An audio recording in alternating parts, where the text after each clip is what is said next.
Last week I said that I do not support, justify slavery in any way. It is wrong. And today, it is still wrong. Period. But the question was asked, why does the Bible and all the words it says about slavery, why does it not say slavery is wrong? Why does it almost seem like the Bible accepts it? And I had to go back and had to look at slavery. I've read a lot about slavery. So, last week we looked at what slavery was like back in the Middle Eastern culture and the time that these passages were written. And it was just a common practice. And there are different types of slavery because we have this 21st American understanding, Western European, Western world understanding of slavery, of taking people who are black based on skin color, enslaving them, shipping them to distant lands, and selling them to be abused and work the land. And we think that's what slavery means across the board for all time. Now, as I said last week, there were different types of slavery. There was debt slavery. There was captive slavery. I'm looking at my notes to make sure I get them all right. Fugitive slaves. It's interesting. The Bible says something about fugitive slaves, that Israel is not to return them. They had, back in the Old Testament, there were certain city-states set up. They were called cities of refuge. So if you're running away, you could go into the city behind the walls and take refuge, and the pursuers could not take you out. So fugitive slaves were protected in the Bible. There was blood slavery, being born into slavery, son of a slave, daughter of a slave. There was debt slavery, where you could actually sell your children or your wife to be a slave. Believe it or not, there's one that I do not understand, sexual slavery, being sold to be a wife. Doesn't make sense to me.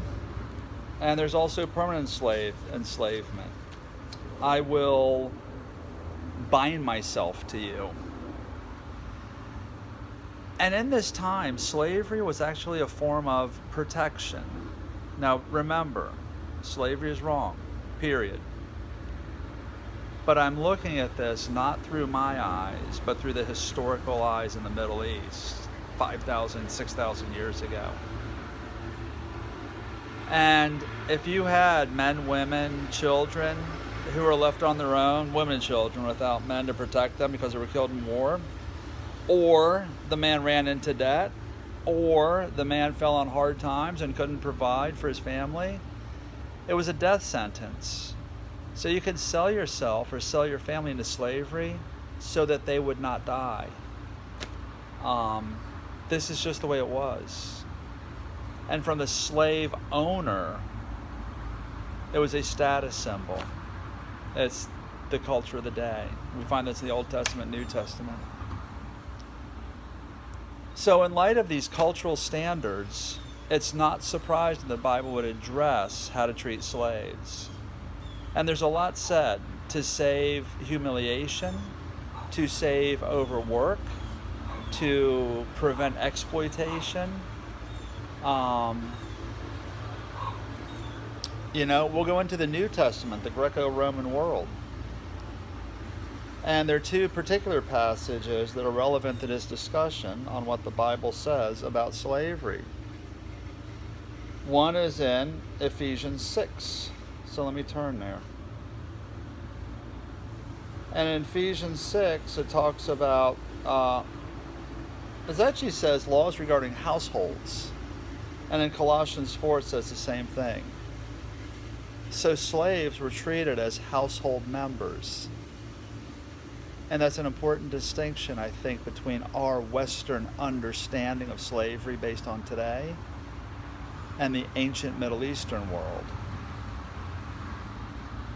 And it says in verse 9, Ephesians 6:9, New Testament, after Jesus was born, after he died and was resurrected.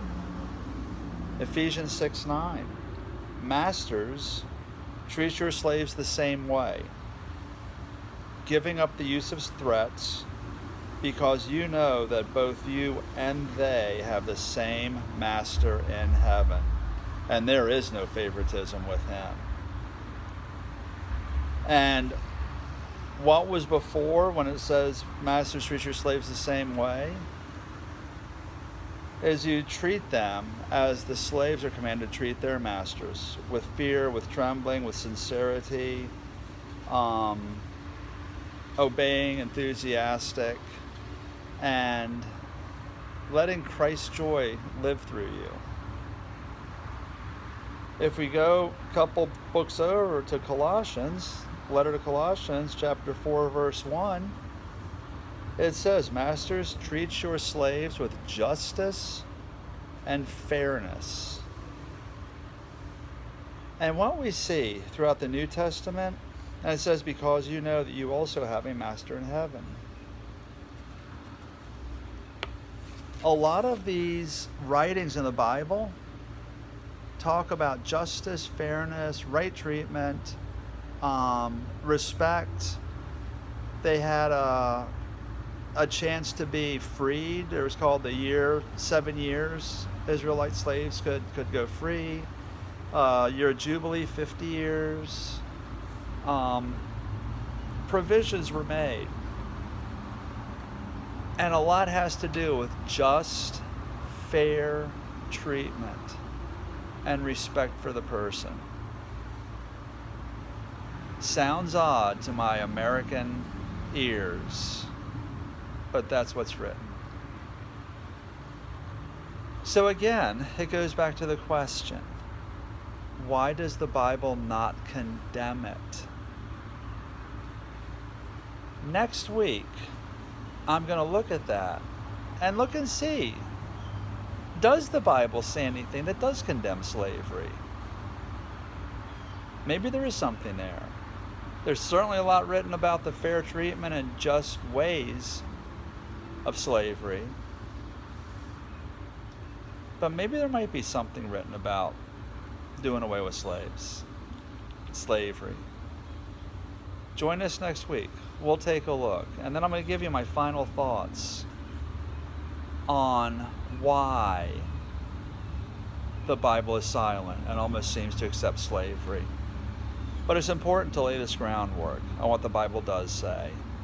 And next week, we'll find out the rest of the story, as Paul Harvey would say. All right, guys. Great hanging out with you for a few minutes. Love these questions. Keep them coming. Check out all the latest information at www.flcompasschurch.org and join us and let people know. We're on Facebook, Instagram, Twitter, and YouTube at FL Compass Church. If you have a question, write it, let me know, and we'll answer those too. In the meantime, have a great Wednesday. Give me your thoughts on this. And definitely check back next week. And let's see what the Bible does say, if it really is as accepting as it seems to be. All right, guys, be blessed. We'll see you Saturday night.